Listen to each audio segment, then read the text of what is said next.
All right, in this video, I wanted to kind of just cover an approach that I've tried on a couple of projects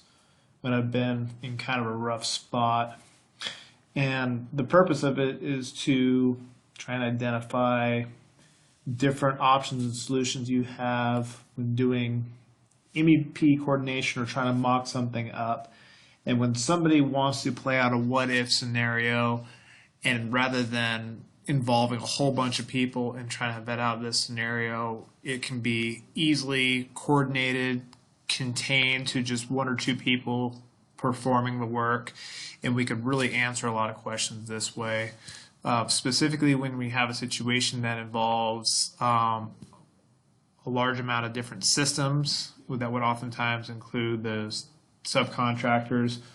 as well as if it's just overall a very complex design or routing problem that we have. So the approach to this is, rather than asking our subcontractors to go out and remodel a whole bunch of stuff, which they oftentimes aren't willing to do if it goes against what's in the contract documents, you can go ahead and make as many adjustments to the model as you need to for spatial allocation and routing in Navisworks.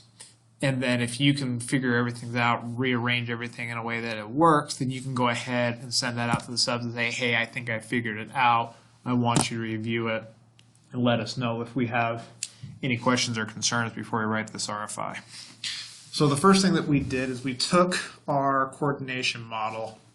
saved it down as an NWD, and made sure that we named it something different than what the NWD is typically named, so that there's no confusion that this is not the regular NWD.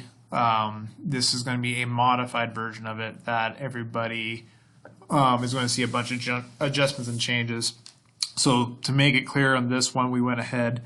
and named it Level 4 Potential Routing Changes for reference only, so that's crystal clear when somebody looks at this and opens this model that they know that changes have happened and there's a purpose to why this file looks different than the way it should. So the first thing we did is started identifying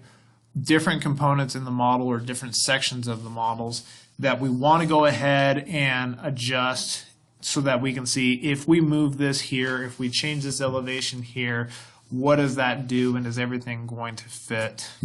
So the problem we have with this one specifically is there just wasn't enough room with some of our mechanical duct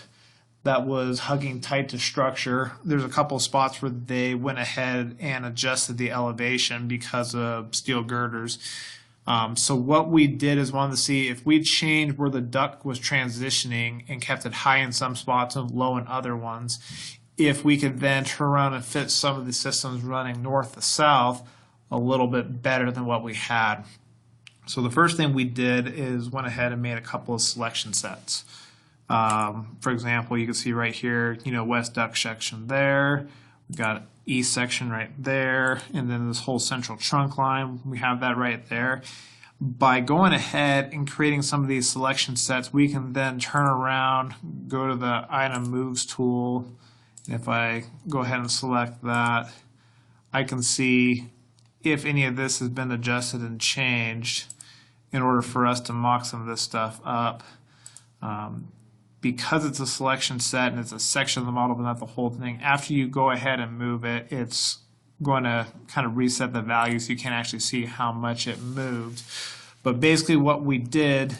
is grab this whole section. You can see how there's a disconnect right here and right here. We wanted to see what would happen if we raise this section up, and then hypothetically this would flatten out right here, and then the transition would then happen right here, if that would then open up some space underneath this to allow for some additional routing options underneath it. So what we did is we went ahead, created our selection sets, started making manual adjustments in the model, and then every time we made an adjustment, we went ahead and made sure that we had some views that kind of summarized for the subcontractor what was happening. So for instance, with some of the duct sections we had, we made this view right here to tell them here's where the duct offsets need to happen, and we're trying to point out where we think the transitions need to happen rather than where they currently are, so that the duct guy can quickly look at that and he can start seeing how we've adjusted and changed some of those areas. And then we did the same thing for some of our domestic water piping racks as well as our electrical conduit racks.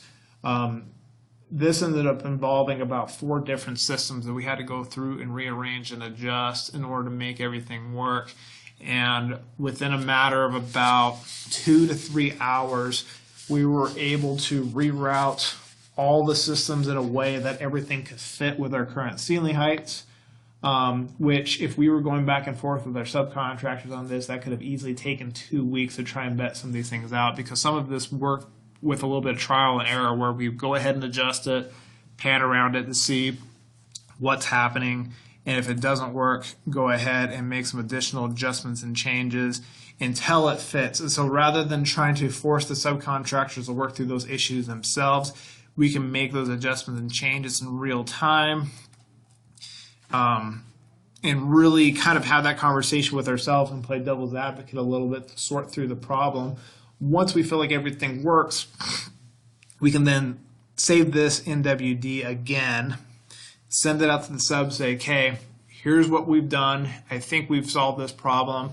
and give them an itemized list on exactly what we ended up changing and why. Give them specific like offsets from grid, specific elevations from finished floor, so that they knew exactly what we did in order to manipulate the model in order to make it work, and then told them exactly where the views are and what we wanted them to review. We did this prior to a coordination meeting. We went through a lot of these changes specifically in detail, and then what I'm going to do now is show side by side. The way we ran this meeting was that we had the live model on the left-hand side and the modified model on the right. And so after we made all these viewpoints in this modified model, all we did is went ahead and exported those viewpoints, because what we wanted to do is show before and after shots on what the model looked like before we made the changes and after the changes. And we can just toggle through each one of these views in both models to show them, here's what you currently have in your model. This is how we changed it in order to fix the problem, and just went through one by one and show them the difference on everything. And within a matter of, over the course of that meeting, we had like 9 or 10 different areas with different conditions that we needed to review with all the subs. Luckily with this scenario, all those changes that we proposed were fine and acceptable as far as they were concerned for constructability issues. There were no additional cost impacts. So after we got their buy-in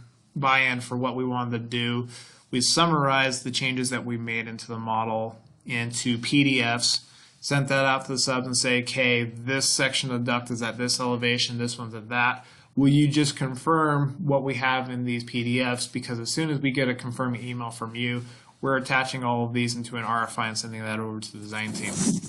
We did that, and we were able to approve all those changes kind of all at once. It was one email that was covering a variety of different system adjustments and changes. We were able to discuss these with the design team in a following BIM coordination meeting, and there were a couple small minor things that they had a little bit of heartburn on. Specifically, cable trays weren't low to ceilings like they wanted, but after we made the case with them that we just couldn't put it exactly where they wanted to, they ended up approving essentially everything we mocked up in the model as is. So this could have been a very long and painful process trying to sort this out, and very easily could have stalled coordination on this floor for several weeks, if not a month. But because we decided to take a little bit of a different approach, manipulate the models and kind of solve the problem for everybody, and then just try and get everybody's buy-in from the trades and from the design team on it, we were able to get this one wrapped up relatively quickly, considering the amount of changes that had to take place in order to make this happen. Not necessarily something we probably should be doing very often, but when you run into those scenarios where everything doesn't work and you have to almost completely go back to the drawing board on making this stuff work, I feel like this approach is a very productive way to work through a complicated problem in a short period of time, and it probably should be a workflow that we consider adopting in the future when we have these type of complicated problems.